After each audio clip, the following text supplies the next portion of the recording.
तो दोस्तों फिर शुरू करते हैं आज का बजट। यूनियन बजट 2022-23 बहुत ध्यान से समझना। इसमें समझना कम है और रट्टा ज्यादा मारना है। क्यों बोल रहा हूं मैं ऐसा? क्योंकि बजट में काफी सारी ऐसी टर्म्स आएंगी जिनको हमको मेंस के लिए पढ़ना है। Investment models for example, mains में हम इन्वेस्टमेंट मॉडल पढ़ेंगे। इन्वेस्टमेंट मॉडल का मतलब होता है कि गवर्नमेंट अगर कोई प्रोजेक्ट करती है तो उसके डिफरेंट तरीके होते हैं। उसमें से एक बड़ा फेमस है पब्लिक प्राइवेट पार्टनरशिप। इसमें गवर्नमेंट और प्राइवेट सेक्टर मिलकर पार्टनर करता है। उसमें बड़े सारे मॉडल हैं, जैसे BOT, build, operate, transfer. Private sector build करता है, ऑपरेट करता है, अपना रेवेन्यू अर्न करता है और फिर दोबारा गवर्नमेंट को वापस देता है। एक होता है D BOT, design, build, operate, transfer. ये सब हम मेंस में पढ़ेंगे। तो कुछ टर्म्स ऐसी आएंगी जो आपको सुनी नहीं होंगी, उसके सिर्फ फैक्ट याद रखने, रट्टा मारना है उसको। ठीक है, समझ में आ रही बात? तो यूनियन बजट शुरू करते हैं आज। सबसे पहली बात, यूनियन बजट कौन सा डिपार्टमेंट प्रिपेयर करता है? आप नहीं बताओगे, आपको मैं 3-4 बार पूछ चुका हूं, को याद हो गया होगा। याद है? बताओ क्या है। मिनिस्ट्री ऑफ फाइनेंस के अंदर कौन सा department? Very good, department of economic affairs. 4 department है मिनिस्ट्री ऑफ फाइनेंस के अंदर। Department of economic affairs, department of revenue, department of expenditure and department of financial service. उसमें से department of economic affair responsible है budget बनाने के लिए। यह सवाल आ चुका है यूपीएससी प्रीलिम्स में। ठीक है, इसको कहते हैं इंस्टीट्यूशनल कंटेनमेंट। जितने भी अब सब्जेक्ट्स पढ़ेंगे आप, पॉलिटी, एनवायरमेंट या कोई भी, गवर्नमेंट डिपार्टमेंट कौन सा रिस्पॉन्सिबल है इसके लिए वो पता होना चाहिए। सिर्फ मिनिस्ट्री नहीं, डिपार्टमेंट भी। कोई भी स्कीम आप पढ़ेंगे तो ये स्कीम कौन डिपार्टमेंट इंप्लीमेंट कर रहा है ये पता होना चाहिए। बेटी बचाओ बेटी पढ़ाओ कौन इंप्लीमेंट कर रहा है, डिजिटल इंडिया कौन इंप्लीमेंट कर रहा है, स्वच्छ भारत ग्रामीण कौन कर रहा है, स्वच्छ भारत अर्बन कौन कर रहा है, ये क्लियर होना चाहिए। कौन सा डिपार्टमेंट कौन सी स्कीम कर रहा है, कौन सा डिपार्टमेंट बजट बनाता है, कौन सा डिपार्टमेंट क्या आंकड़े रिलीज करता है। जैसे अब मैं पूछूंगा आपको कि ग्रोथ, जीडीपी के आंकड़े कौन रिलीज करता है, तो ministry of statistics and programme implementation करके मिनिस्ट्री है, उसके अंडर एनएसओ है, वो रिलीज करता है, उसके अंडर सीएसओ है। So this is institutional containment. अगर मैं कभी भूल जाता हूं, आपके दिमाग में आना चाहिए कि सर ये कौन सा डिपार्टमेंट है, कौन सी मिनिस्ट्री है, क्योंकि बहुत फ्रिक्वेंटली क्वेश्चन पूछा जाता है। ठीक है, समझ में आ गई बात? इस बार का बजट जब निर्मला सीता, ये जो डॉक्यूमेंट है it is from ministry of finance का हाईलाइट। जब भी आप कोई भी डॉक्यूमेंट पढ़ो, प्रेफर करो कि अगर कोई गवर्नमेंट डिपार्टमेंट की इसकी हाईलाइट मिल जाए, क्योंकि सवाल जब बनते हैं तो वो मार्केट से किताबें उठा के नहीं बनाते हैं, वो गवर्नमेंट डॉक्यूमेंट से बनाते हैं। चाहे वो एनसीईआरटी हो, चाहे वो इग्नो हो, चाहे वो मिनिस्ट्री ऑफ फाइनेंस से डाउनलोड किया हो। और सबसे आसान तरीका है जिस ढूंढने का, पीआईबी। पीआईबी इज सबसे आसान तरीका। कुछ भी आपको ढूंढना है, आप उस टॉपिक का नाम लिखो, आगे लिखो पीआईबी। पीआईबी में उसी टॉपिक के बारे में आपको जिस्ट मिल जाएगी। प्रेस इंफॉर्मेशन ब्यूरो, ये फंडा याद रखो अगर आपको खुद से करना है। यहां तो हम करवा ही रहे हैं, लेकिन मान लो कल को आपको खुद से करना है। ठीक है, शुरू करें फिर। देखो, पहली बात, निर्मला सीतारमन ने बोला इस बारी कि हम मैक्रो इकोनॉमिक की तो बात कर ही रहे हैं। मैक्रो इकोनॉमिक का मतलब क्या होता है? नेशनल लेवल पे, स्टेट लेवल पे, ओवरऑल बर्ड्स आई व्यू। लेकिन हम साथ में माइक्रो इकोनॉमिक को भी सपोर्ट कर रहे हैं। कहने का मतलब इंडिविजुअल पर्सन, ये स्टेटमेंट था। So this become important. She says that this budget we are not just focusing on macro economic parameters कि हमारी ग्रोथ इतनी हो, इन्फ्लेशन इतनी हो, इन्वेस्टमेंट इतनी हो, सेविंग्स इतनी हो। हम ये बात भी कर रहे हैं कि आम इंसान तक कुछ पहुंच भी रहा है कि नहीं पहुंच रहा है, उसकी भी ध्यान रख रहे हैं, एजुकेशन वाइज, हेल्थ वाइज, हर चीज से। ठीक है, और इस बजट में एक बड़ी हाईलाइट है, 4 चीजों पे ये बजट फोकस्ड है। और ये बात करता है अमृतकाल की। इंडिया को 75th ईयर ऑफ इंडिपेंडेंस हो गया, यानी अब हम आने वाले 25 सालों में 100 साल की हुई नेशन हो जाएगी। तो गवर्नमेंट कहती है कि यह बजट पहला बजट है जो इस 25वें साल के एंटर करते ही आया है। इसीलिए इस बजट का जो फोकस है, हम ये जान करना चाहते हैं कि अगले 25 साल में हम इसको अमृतकाल बनाना चाहते हैं, इस 25 साल को। और इसी 25 साल को, आने वाले साल को, अगले आने वाले 25 साल को, जिसमें इंडिया 100 साल का हो जाएगा, उसको अमृतकाल बोलते हैं। और इस अमृतकाल के लिए गवर्नमेंट ने 4 प्रायोरिटी एरियाज रखे। ठीक है, इनने बोला कि हम करेंगे 4 पे फोकस। पीएम गति शक्ति। गति शक्ति ये जो स्कीम है, ये जो ओवरऑल अम्ब्रेला स्कीम है, इसका पर्पस है इंडिया को state of the art infrastructure convert करना। रोड में, रेलवेज में, पोर्ट्स में, एविएशन में, मास ट्रांसपोर्ट में, लॉजिस्टिक्स में। ठीक है। उसके बाद आगे इंक्लूसिव डेवलपमेंट। ये इंक्लूजन का वर्ड बड़ा कॉमनली सुनोगे आप, प्रीलिम्स का टॉपिक है ये। इंक्लूजन का मतलब होता है सबका साथ, सबका विकास, सबका विश्वास। ये जो गवर्नमेंट का नारा है, इसका मतलब ये इंक्लूजन, यानी सोसाइटी में एग्जिस्टिंग हर एक इंसान, चाहे वो औरत है या मर्द है, चाहे वो दिव्यांग है। दिव्यांग वर्ड यूज किया जाता है विकलांग के लिए। विकलांग को पॉलिटिकली इनकरेक्ट माना जाता है। पहले कहते थे ना स्पेशली डिसेबल्ड, डिसेबल्ड, अब कहते हैं स्पेशली एबल्ड। पहले कहते थे विकलांग, अब कहते हैं दिव्यांग। बिकॉज किसी को डिसेबल्ड कहना वो पॉलिटिकली इनकरेक्ट है। क्यों? क्योंकि डिसेबल्ड कहने का मतलब ये कि इनके अंदर क्षमता नहीं कोई चीज करने की। हालांकि जो स्पेशली एबल्ड होते हैं, यानी जिसको डिसेबल्ड कहा जाता था, वो लोगों के अंदर अपने टैलेंट है। ये माना जाता है कि अगर ये कई सारे काम नहीं कर पाते हैं, अगर किसी की टांग नहीं है, किसी को पोलियो है, किसी का हाथ कटा हुआ है, अगर वो कुछ कई सारे काम नहीं कर पाते, तो ये सोसाइटी का प्रॉब्लम है कि इनके लिए वेंचर क्रिएट नहीं कर पाए। उनकी प्रॉब्लम नहीं है।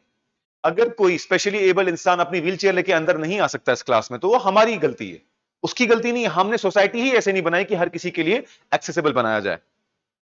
तभी आप देखोगे हर गवर्नमेंट स्कूल में रैंप बनाए गए थे।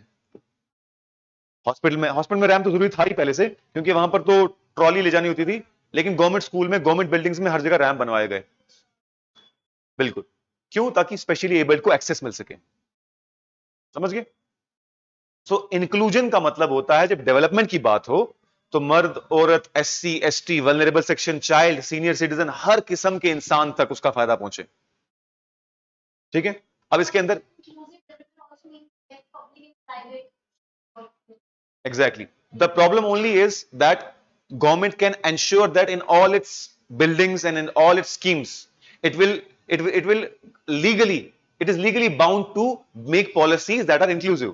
But private sector को थोड़ा बहुत वो होता है ना, क्या कहते हैं, नहीं, दे मे शो और may not show, but they can not be enforced. Force नहीं किया जा सकता उनको कि आप बनाओ, क्योंकि वो पब्लिक सर्विस प्रोवाइडर नहीं है। They are profitable ventures. एक बनाई जाएगी उनके लिए गाइडलाइन कि आपको ऐसा करना चाहिए। अगर वो नहीं करेंगे, उन पे एक्शन हो सकता है, नहीं हो सकता है, डिपेंडिंग अपॉन प्रॉफिटेबिलिटी भी। फॉर एग्जाम्पल उनको बोलेंगे कि सर, जैसे हमें बोला गया कि आप जी हर जगह रैंप बनवाओ, उसके बगैर इंस्टीट्यूट नहीं खोलने देंगे। हम कहेंगे सर हमारा खर्चा ही 2-3 लाख आ जाएगा, या तो आप हमको स्पॉन्सर करो, तो हम बाद में आपको वापस दे देंगे, अदरवाइज हम नहीं कर सकते। और बिल्डिंग हमारी भी नहीं है। अभी तो हम बना देंगे, जिनकी बिल्डिंग है वो कल को बोलेंगे इसको तोड़ के जाओ। बनाने का खर्चा अलग, तोड़ने का खर्चा अलग। अब जैसे फॉर एग्जांपल मैं आपको बताता हूं, सबसे इंपॉर्टेंट एग्जांपल यहां पर प्लास्टिक। प्लास्टिक यूज कितनी बार बैन हुआ? आपको याद होगा बचपन में हम वो पूरा पोस्टर बनाते थे और ये करते थे, प्लास्टिक को खत्म करो। क्यों नहीं बैन हो पाया? क्योंकि गवर्नमेंट ने प्लास्टिक मैन्युफैक्चरर्स को ट्रांजिशन करने में हेल्प नहीं की। आपने 1 करोड़ रुपए इन्वेस्टमेंट किया, प्लांट लगाया प्लास्टिक का, अब गवर्नमेंट बोल रही है प्लास्टिक बैन, तो उसका 1 करोड़ का प्लांट कहां जाएगा? या तो गवर्नमेंट को बोले एक काम करो, आपको हम सब्सिडी ऑफर करते हैं, आप कन्वर्ट करो जूट बॉक्सेस में, आप जूट के लिफाफे बनाओ, आप बायोडिग्रेडेबल मटेरियल के लिफाफे बनाओ, तब वो करेंगे भी। अब आप बोल रहे हो कि लॉस पे जाके आप जो है प्लास्टिक को बिल्कुल बैन कर देंगे, उनके लिए कोई पॉलिसी नहीं है, तो कहां से होगा? तभी प्लास्टिक अभी तक प्रॉब्लम सॉल्व नहीं हुई है, क्योंकि जब तक आप मैन्युफैक्चरर्स को हेल्प नहीं करोगे, तब तक क्या ही होगा। So it has to be not just एक वर्ड कि आप ऐसा करना चाहिए कि बैन कर दो। Blanket ban is not never an option. Blanket ban का मतलब होता है कि बस आंखें बंद करके बोल दिया आज से बंद, नहीं होगा बंद वो। आपको उसकी ग्राउंड लेवल पे जाना पड़ेगा कि ये बंद क्यों नहीं कर रहे, ये क्यों प्लास्टिक अभी भी इलीगली बेच रहे हैं मार्केट में, और दुकान वाला क्यों अभी भी अपने कस्टमर को प्लास्टिक ही दे रहा है, क्योंकि वो सस्ता है। या तो आप फाइन लगाओ अच्छे खासे कि अगर आपके हाथ में प्लास्टिक मिला आपको 500 रुपए फाइन, 2 मिनट में लोग सुधर जाएंगे।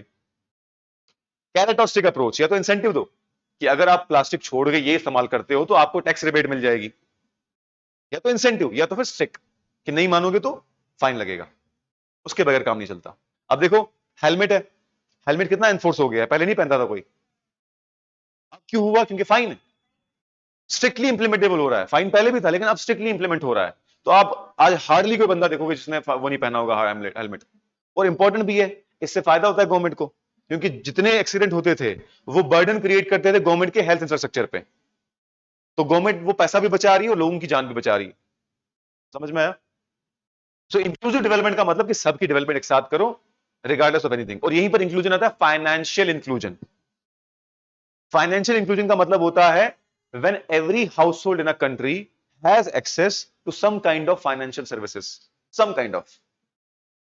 हर हाउस होल्ड में जब हर एक इंसान किसी ना किसी तरीके से कंट्री के फाइनेंशियल सिस्टम से जुड़ा हुआ है तो हम कहेंगे कि फाइनेंशियल इंक्लूजन अचीव हो चुकी है।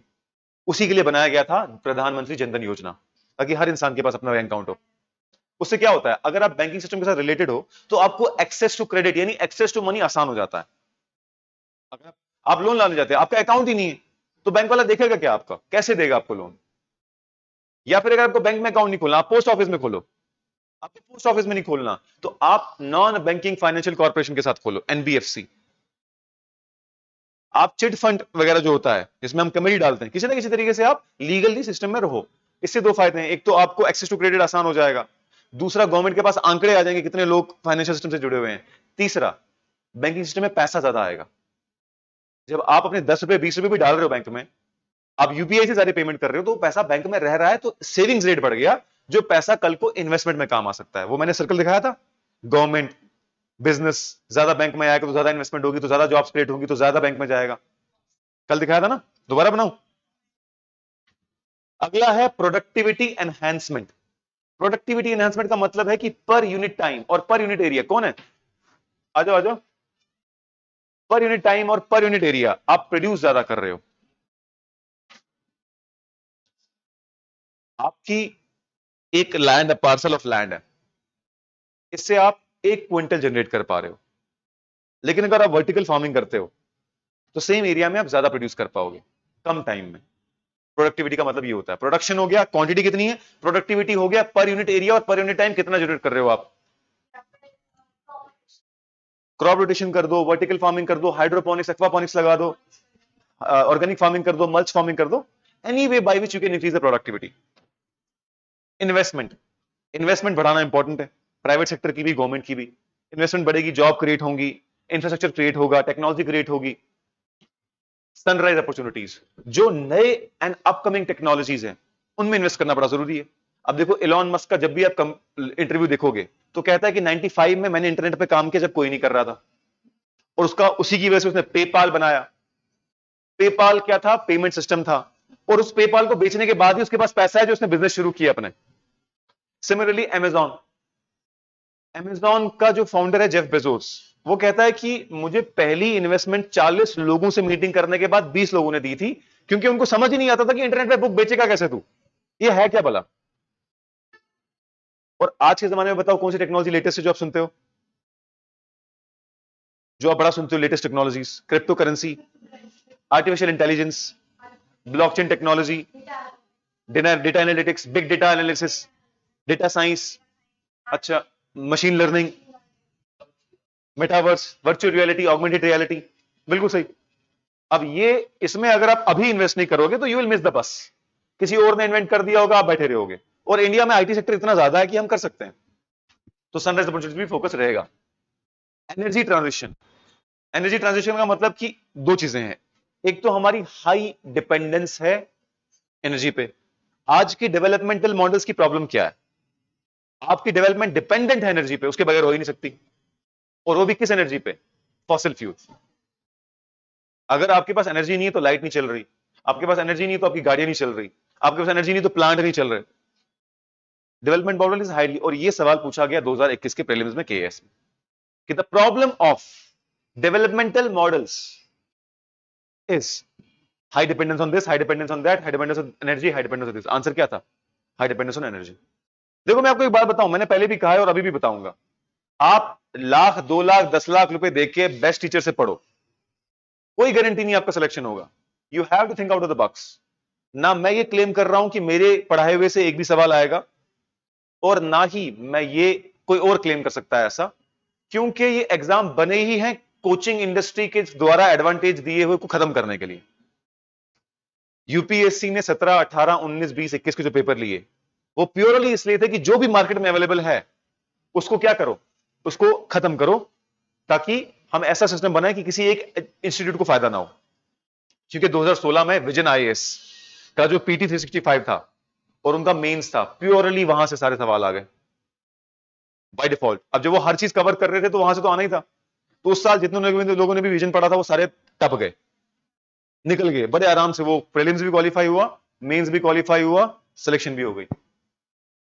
मैं ही एक नालायक रह गया उसमें। 2016 में मैंने भी लिखा था यूपीएससी मेंस, मेरा प्रीलिम्स हो गया था, मेंस भी लिखा मैंने, बट मेरा पहला मेंस था, तो उर्दू लिटरेचर मेरा ऑप्शनल था। तो उर्दू लिटरेचर में क्या प्रॉब्लम, मैंने एक चीज फैक्टर इन नहीं की कि इंग्लिश तो हम तेजी से लिख पाते हैं, पर अपनी जो रीजनल लैंग्वेज होती है हिंदी डोगरी, उसमें तेजी नहीं आती है, तो पेपर ही खत्म नहीं हुए मुझसे। बाकी सब मेरे अच्छे गए थे। तो इसीलिए आप जो मैं पढ़ा रहा हूं आउट ऑफ द बॉक्स सोचो, थोड़ा आसपास का भी सोचो, और क्वेश्चंस बहुत सारे करो। क्लास में भी हम करेंगे, लेकिन क्वेश्चंस बहुत सारे करो। मेरा काम है आपको उस तरीके से सोचवाना जिस तरीके से सवाल निकलेंगे। You have to trust your gut. अब अगर आप बोलोगे सर इस बार जो 2021 में आपने प्रीलिम्स दिया केएस का, क्या आपको पता था कि डेवलपमेंट मॉडल्स पे हैवी इंडिपेंडेंस है? मैंने कभी नहीं पढ़ा था। वो ऑन स्पॉट डिसाइड होगा ना कि हाँ सच में। आप सोचो कि यार अगर मैं आज एनालिसिस करूं वर्ल्ड का, तो डिपेंडेंट किस पे है ग्रोथ? Purely on oil. अब ऑयल जिनके पास है उनका तो मजा है, उनको पैसे भी कमा रहे हैं, डेवलपमेंट भी हो रही है। हम जैसी कंट्री जो इंपोर्ट करती है, 80% हमारी जो रिक्वायरमेंट है ऑयल की वो इंपोर्ट से होती है, तो कितना पैसा हमें देना पड़ता है कंट्रीज को। अगर वो डिपेंडेंस हम कम करेंगे, ट्रांजिशन करेंगे towards clean energy, towards solar energy, towards water wind energy, water tidal energy, thermal energy, तो उससे होगा क्या कि हमारी डिपेंडेंस कम होगी, हमारा जो खरीदने का वो जो डेफिसिट आ रहा है, करंट अकाउंट डेफिसिट, वो कम होगा, और हमें पैसे नहीं देने पड़ेंगे, हमारे पास फॉरेन करेंसी ज्यादा बचेगी। समझ रहे हो? और एनवायरमेंट भी क्लीन हो जाएगा। तो क्लाइमेट एक्शन, समझ गए? So this is also one of the focus area. उसके बाद आ गया फाइनेंसिंग ऑफ इन्वेस्टमेंट्स। गवर्नमेंट कह रही है कि इस बार ही हमने बहुत सारी स्कीमें रखी हैं इन्वेस्टमेंट को फाइनेंस करने के लिए। कहने का मतलब ये कि आप इन्वेस्टमेंट के लिए बनो, राजी हो, पैसा हम देंगे। अब ये सवाल सीधे सीधे आ सकता है कि the 2022-23 budget is based on 4 priority areas. Which of the following is not the priority area? सीधे सीधे सवाल आएगा, which of the following is not a priority area? तो ये आपको रेडी बनना चाहिए। पीएम गति शक्ति, inclusive development, productivity enhancement, energy transition, sunrise opportunities and financing of investment. सीधे सीधे याद होना चाहिए, रटा। अब आते हैं हम पीएम गति शक्ति किस किस पे बेस्ड है। मैंने बताया आपको कि state of the art infrastructure, तो क्या है? Roads, railways, airports, ports, mass transport, waterways and logistics. अब रेलवेज तो आपको पता है, रोड्स भी पता है, एविएशन भी पता है, पोर्ट्स भी पता है। तो ये मास ट्रांसपोर्ट और लॉजिस्टिक्स क्या बला है और वाटरवेज क्या बला है, इसके बारे में बात करते हैं। मास ट्रांसपोर्ट का मतलब हो गया मेट्रोस, मास ट्रांसपोर्ट का मतलब हो गया हाइपरलूप, मास ट्रांसपोर्ट का मतलब हो गया क्लीन बसेस, मोनो रेल, ठीक है। मेट्रो लाइट, 2021-22 के बजट ने मेट्रो लाइट की बात की थी। मेट्रो लाइट इज लाइक अ बस जो रोड पे चलती है, लेकिन उसके साइज छोटा होता है, इलेक्ट्रिसिटी रिक्वायरमेंट कम होती है, और पहिए उसके किसकी तरह होते हैं? ट्रेन के। वो देखा आपने ट्रैम? ट्रैम, हाँ एग्जैक्टली, ट्रैम की तरह होता है वो। अब ट्रैम पुरानी टेक्नोलॉजी पे चलता था, ये लेटेस्ट टेक्नोलॉजी पे चलता है। हाइपरलूप मैगले पे चलता है। मैंने बताया था हाइपरलूप, हाँ, ट्यूब होती है एक, ट्यूब के अंदर आप इलेक्ट्रोमैग्नेटिक फील्ड क्रिएट करते हो, तो ट्रेन जो है वो रेल से उठ के हवा में चलती है विदाउट एनी रेजिस्टेंस। वाटरवेज क्या है?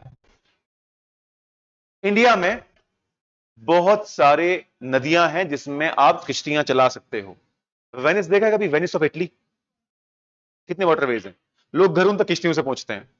सिमिलरली अगर आप श्रीनगर जाओगे तो आप देखोगे डल लेक में लोगों का घर ही डल लेक के अंदर है, तो वो किश्तियों से ट्रैवल करते हैं। इनफैक्ट एक जमाने में श्रीनगर भी ऐसा ही हुआ करता था, नेटवर्क ऑफ नदियां होती थी वहां पर, लेकिन उसको क्या किया लोगों ने? उसको ने एनक्रोचमेंट की। लोग उसमें बीज डालते थे, वो आहिस्ता आहिस्ता कन्वर्ट हो जाता था स्वैम्प में, स्वैम्प के बाद लैंड में, और लैंड के बाद उस पर घर बना लो आप। आज अगर आप नगीन इलाके में जाओगे, नगीन जो हजरत बल के साथ वाला इलाका है, वहां आप देखोगे कि कई सारे घर के सामने आज भी स्वैम्प्स हैं और ऊपर घर बने हुए हैं। तो इंडिया में कितनी सारी रिवर्स हैं, कितने सारे बड़ी बड़ी रिवर्स हैं, बड़ी बड़ी रिवर्स, राइट। और उन रिवर्स में छोटे मोटे ट्रांसपोर्टेशन के लिए किश्तियां चलाई जा सकती हैं गंगा के थ्रू। गंगा कहां तक अंदर आती है ना? मतलब अगर आप ओशियन से अंदर एंटर करोगे और अंदर आते हुए आप वेस्ट बंगाल, यूपी, बिहार, क्या कहते हैं, इनफैक्ट झारखंड तक पहुंच सकते हो। बड़ी बड़ी शिप्स तो शायद यूपी तक पहुंच सकती हैं। तो फायदा क्या होगा? ट्रैवल एंड लॉजिस्टिक्स, लॉजिस्टिक्स का, सॉरी लॉजिस्टिक्स नहीं, एंड फ्राइट। फ्राइट का मतलब है कि मालगाड़ी, जैसे मालगाड़ी बोलते हैं ना, तो उसमें आप सामान वामान शिफ्ट करते हो।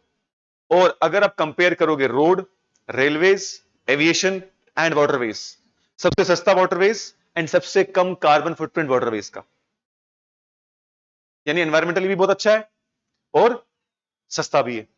अब सर फर्क सिर्फ इतना है कि उसका फुटप्रिंट पड़ता है वाटर बॉडीज पे, वो प्रिवेंट करना है। ऑयल स्पिल हो जाती है कभी कभार, कभी कभार वो ह्यूमन वेस्ट डंप करते हैं रिवर्स में, तो उसकी वजह से प्रॉब्लम होती है। Otherwise overall least environmental polluting, least and most affordable. और लॉजिस्टिक्स का मतलब है, लॉजिस्टिक्स इन सिंपल डिलीवरी, सामान यहां से आया, यहां पर स्टोर हुआ, यहां से यहां गया, वहां पहुंचा। Supply chain management, exactly. आपका कौन सा सामान कहां से आ रहा है, कहां पे ट्रांजिट होगा, यहां से कहां जाएगा। जितना ये तेज होगा उतना ही सर्विसेज बेटर होंगी, उतनी ही चीजें सस्ती होंगी। अब देखो, अमेजॉन ने एक जबरदस्त लॉजिस्टिक्स इंफ्रास्ट्रक्चर क्रिएट किया इंडिया में। आपको याद होगा अमेजॉन का सबसे फास्टेस्ट डिलीवरी थी। और कोई भी बिजनेस जब नया आता है, specially startups, they operate on losses. पहले आते ही उनको प्रॉफिट्स नहीं होते हैं, दे ऑपरेट ऑन लॉसेस, ताकि लोगों को आदत पड़ जाए आपके प्रोडक्ट की। और जब हमें आदत पड़ गई कि यार अमेजॉन सबसे ज्यादा रिलायबल है और अमेजॉन सबसे ज्यादा टाइम पे आता है, तो हमने ऐसा ऐसा ज्यादा पे करना भी शुरू कर दिया। जैसे उसका आया था डोमिनोज का हाफ आवर में डिलीवरी। बोलो क्या बोल रहे हो? ठीक है, तो लॉजिस्टिक्स इंडिया में इट्स अ वेरी अट्रैक्टिव, क्योंकि इंडिया इतना बड़ा है। लॉजिस्टिक्स में स्टार्टअप्स एंड इनोवेशन की बड़ी जरूरत है। और रिसेंटली इंडिया में एक लॉजिस्टिक फर्म है, इसका नाम है एक्सप्रेस बी। वो यूनिकॉर्न बन गई। यूनिकॉर्न का मतलब होता है ऐसा स्टार्टअप जिसकी मार्केट वैल्यूएशन कितनी हो, बताओ? $1 बिलियन। अभी अभी की न्यू, हाँ नहीं नहीं, यूनिकॉर्न का सिंपल मतलब उसकी मार्केट वैल्यूएशन $1 बिलियन से ऊपर हो।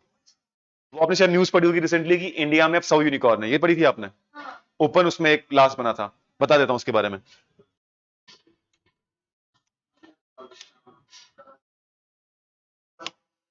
देखो, स्टार्टअप्स बताया था मैंने,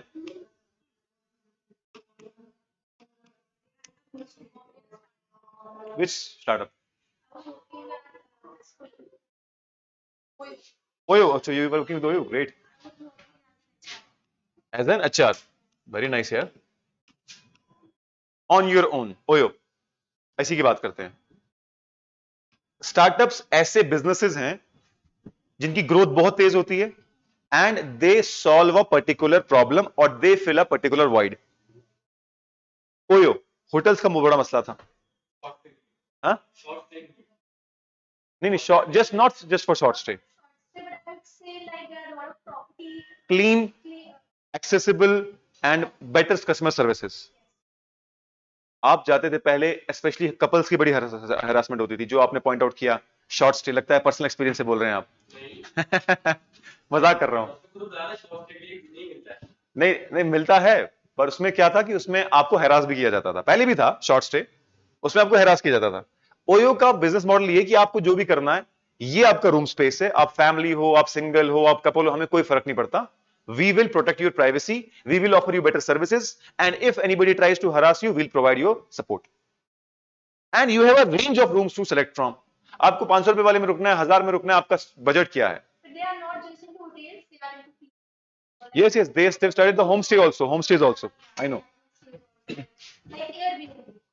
They are converting into Airbnb concept. OYO ने क्या किया, सिंपली बोला सब होटल्स को आपके होटल तक बंदा हम पहुंचाएंगे। 40% आपका, 60% हमारा, नहीं 60% आपका, 40% हमारा। ठीक है? तो होटल वाले ने बोला मुझे करना क्या, ना तो मुझे एजेंट्स को पैसे देने हैं, ना मुझे बस स्टैंड पे खड़ा रहना है, मैं अपने होटल में बैठा रहूं, कस्टमर में तो खुद पहुंच जाएगा। This solve the service problem. एक तो उन्हें प्राइवेसी ऑफर की, एक तो उन्हें लीगल सपोर्ट ऑफर किया, एक तो उन्हें रिफंड्स ऑफर किए, एक तो उन्हें बेटर क्वालिटी ऑफर की। सो क्विकली बहुत तेजी से फैला, हर होटल उसके अंदर रजिस्टर होने लगा। उसकी वजह से जॉब्स क्रिएट हुई ऑब्वियसली, क्योंकि इन सबको हैंडल करने के लिए आपको सपोर्ट सिस्टम चाहिए। जैसे ये एचआर में काम करती थी, तो यू हैव टू एंश्योर कि हाँ भाई सब जगह क्वालिटी है कि नहीं है। जॉब्स क्रिएट हुई और ना सिर्फ जॉब्स क्रिएट हुई बल्कि OYO expanded in Japan and USA also, Malaysia also. We became a net service provider for hotel industry. 26 का, हाँ अब तो 27 हो गया होगा। Ritesh Agarwal, he is a school, he is not even a graduate, वो 11वीं 12वीं से शुरू कर दिया था उसने। अब जब स्टार्टअप की मार्केट वैल्यूएशन $1 बिलियन से बढ़ जाए तो उसको कहने लगते हैं यूनिकॉर्न। वेरी एक्सपेक्टेड क्वेश्चन की व्हाट इज अ यूनिकॉर्न। बहुत क्यों? क्योंकि अभी अभी इंडिया में 100th यूनिकॉर्न बन चुका है, यानी आज की डेट में इंडिया में 100 ऐसे स्टार्टअप्स हैं जो $1 बिलियन से ऊपर वैल्यूएशन के हैं। ये अभी हुआ। और जो 100th कंपनी बनी उसका नाम था ओपन। क्या नाम था? लिख दो उसको, लिखते रहो। देखो क्लास में बड़ी सारी चीजें ऐसी बोली जाएंगी जो नोट्स में नहीं होंगी, लिखते रहो। A startup which has cross the market valuation of, a startup which has crossed the market valuation of $1 billion is called as a unicorn, is called as unicorn।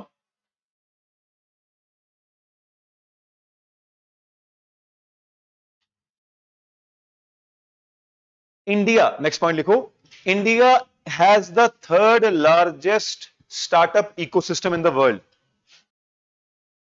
India has the third largest startup ecosystem in the world after USA and China। After USA and China। Recently, India added 100th firm in unicorn list। ये हमने question डाला भी था अपने YouTube channel पे। Recently India added 100th firm into its unicorn list। The name of the firm is Open। The name of the firm is Open।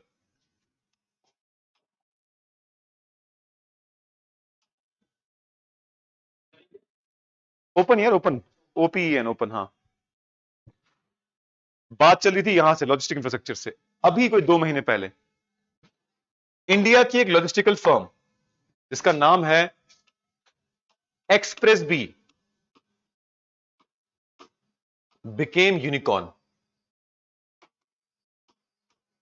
इसके अलावा अन academy, Baiju and नाम मुझे याद नहीं आएंगे, बहुत सारी फर्म्स हैं।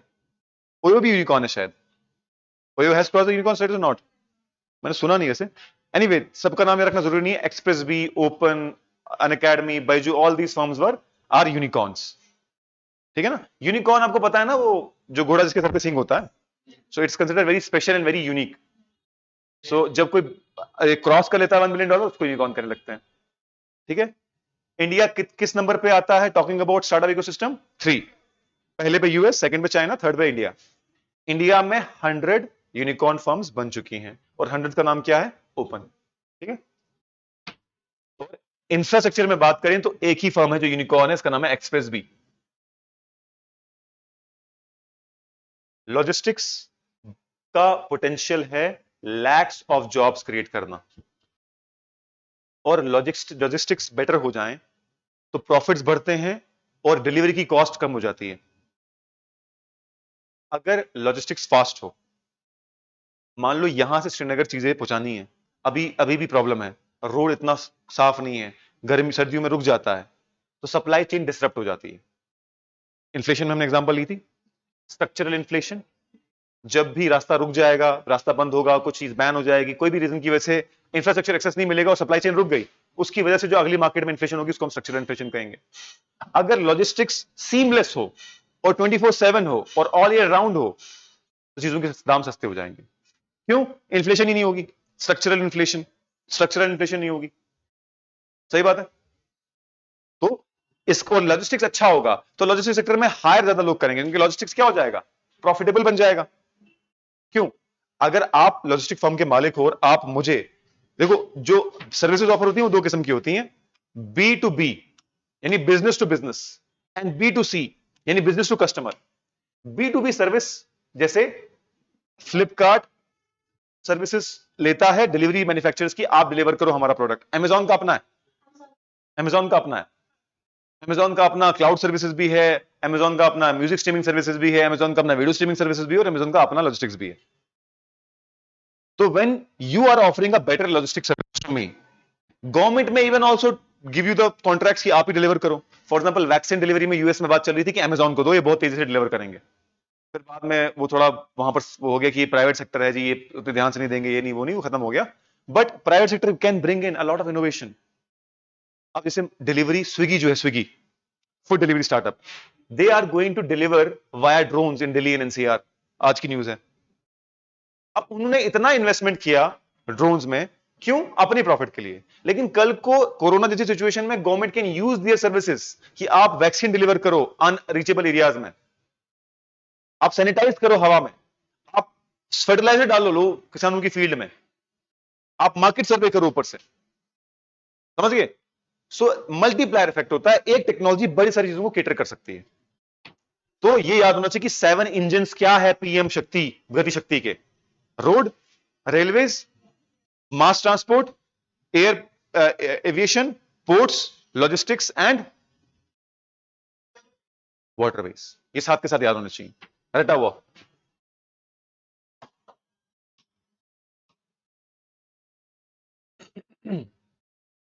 अब देखो, बजट में नेशनल इंफ्रास्ट्रक्चर पाइपलाइन के बारे में बताया गया था 2021-22 के बजट में। इसमें तकरीबन 7,400 इंफ्रास्ट्रक्चर प्रोजेक्ट्स थे जो गवर्नमेंट करने वाली थी आने वाले टाइम में, लेकिन गवर्नमेंट ने अब इसको अलाइन कर दिया पीएम शक्ति के साथ कि अब जो हमने 2021-22 के बजट में नेशनल इंफ्रास्ट्रक्चर पाइपलाइन की बात की थी, उसको हम अलाइन कर देंगे पीएम गति शक्ति के साथ। यानी जो अचीवमेंट हमें पीएम गति शक्ति में करनी थी, वैसे ही प्रोजेक्ट हम एनआईपी में भी लाएंगे।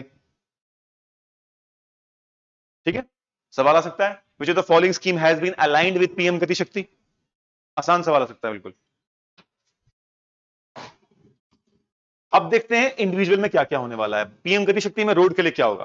कह रहे हैं कि हम 25,000 किलोमीटर हाईवे नेटवर्क बढ़ाएंगे 2022-23 में। सीधा सवाल, how much kilometre of road can be added in year 2022-23 according to the budget? ये जो आंकड़े हैं, ऐसा सवाल जनरली यूपीएससी नहीं पूछती है, ये केएस ही पूछेगा। इस बार भी अगर आप केएस का पेपर देखोगे, उन्होंने ये नहीं पूछा कि पंचायती राज एक्ट की क्या प्रोविजंस हैं, उन्होंने ये पूछा कि कैबिनेट ने कब पास किया था।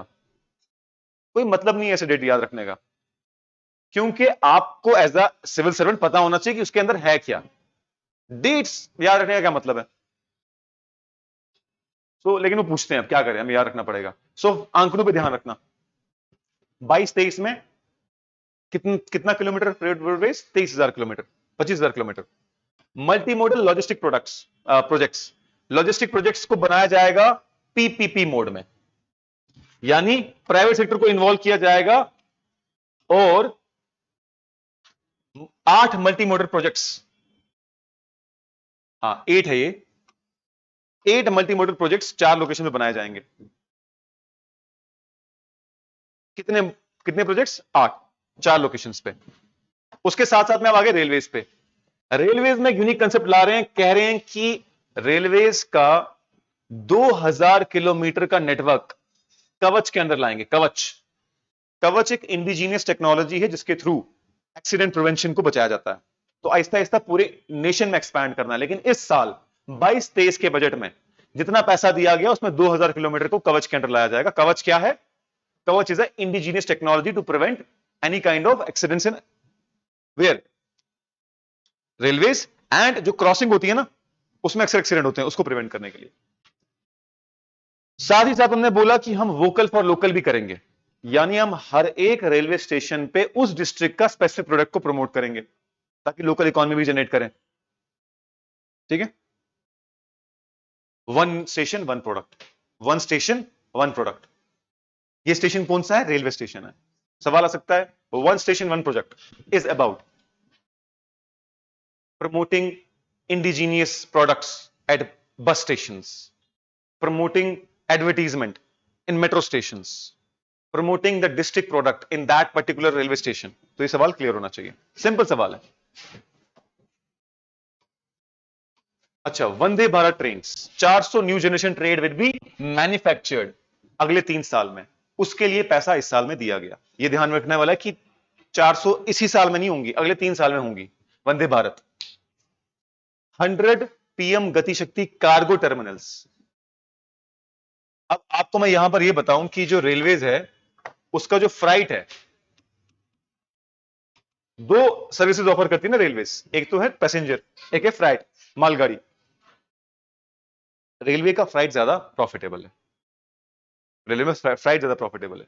तो रेलवे कार्गो टर्मिनल्स के लिए यहां पर क्या कर रहे हैं, मल्टी मॉडल प्रोजेक्ट्स बनाए जा रहे हैं अगले 3 साल में।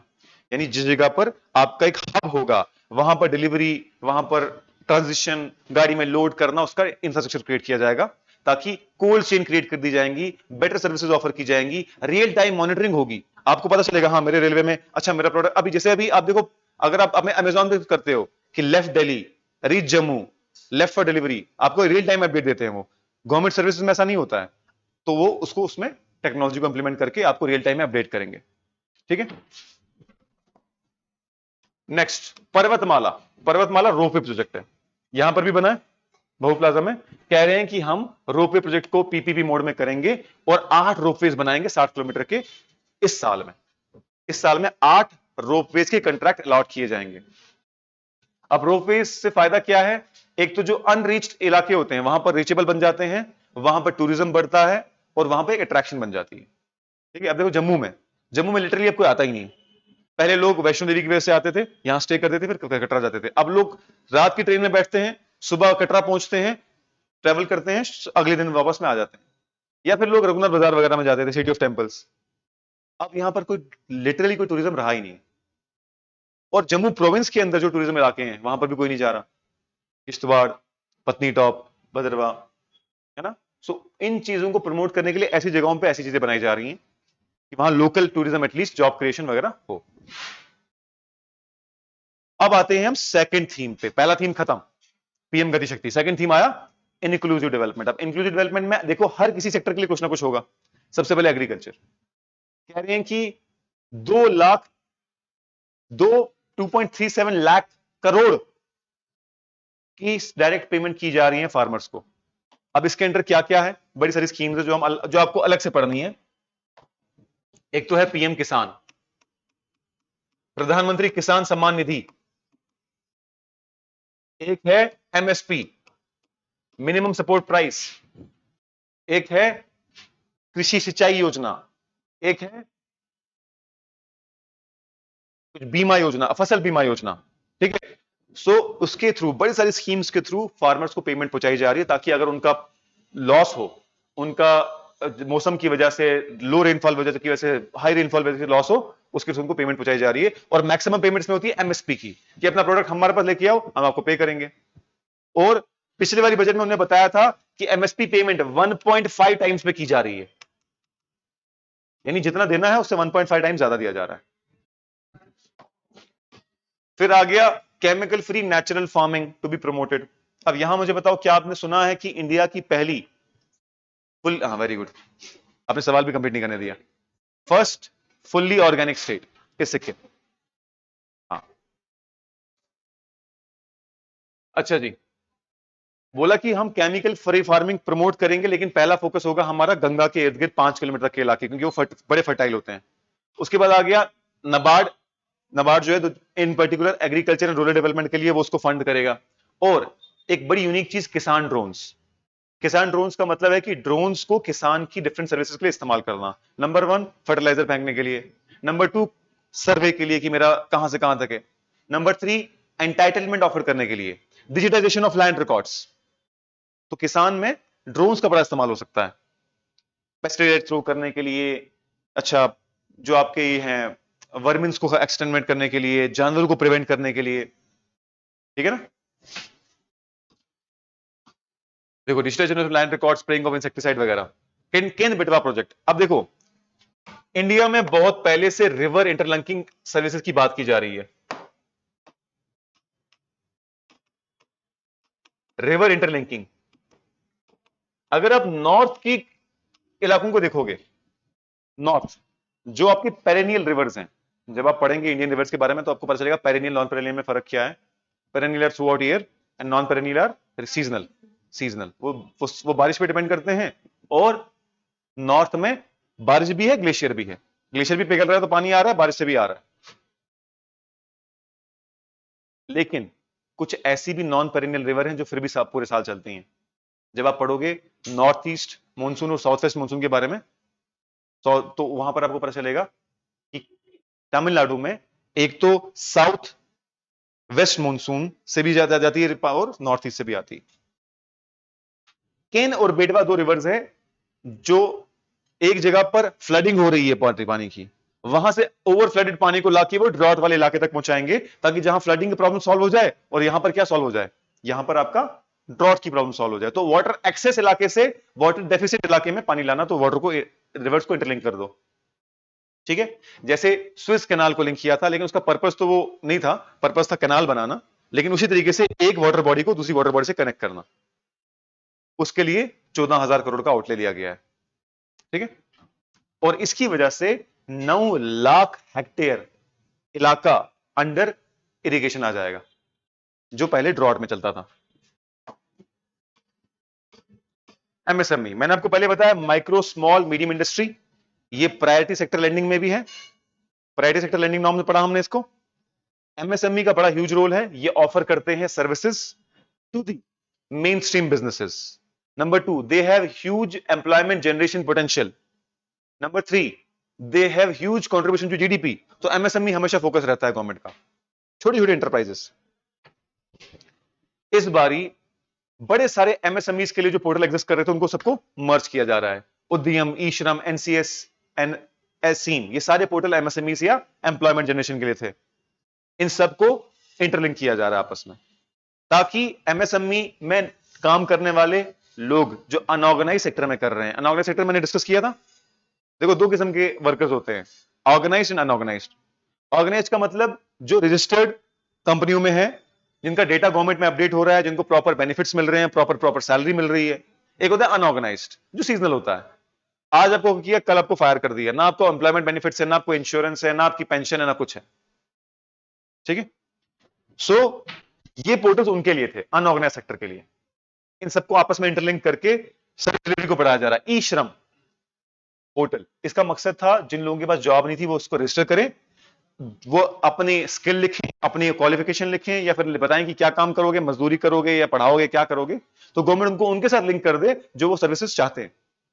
ये ड्यूरिंग, अगर आप देखोगे ड्यूरिंग कोरोना ये ई श्रम पोर्टल बनाया गया था श्रम कार्ड देने के लिए। ठीक है, उसके बाद emergency credit link guarantee scheme, ये था एमएसएमईज के लिए, इसको अप टू मार्च 2023 तक एक्सटेंड किया गया। सवाल आ सकता है, emergency credit guarantee scheme has been extended up to March 2023, March 2024, March 2025, तो कब तक हुई है? 23 तक। सारे पोर्टल इसके रिलेटेड हैं, अनऑर्गेनाइज सेक्टर में एम्प्लॉयमेंट के रिलेटेड। उसके बाद आ गया एक नया पोर्टल, एक नई स्कीम है ramp, raising and accelerating MSME performance. 6,000 crore का इसके लिए आउटले है। तो रैंप सिंपली आ सकता है, द बजट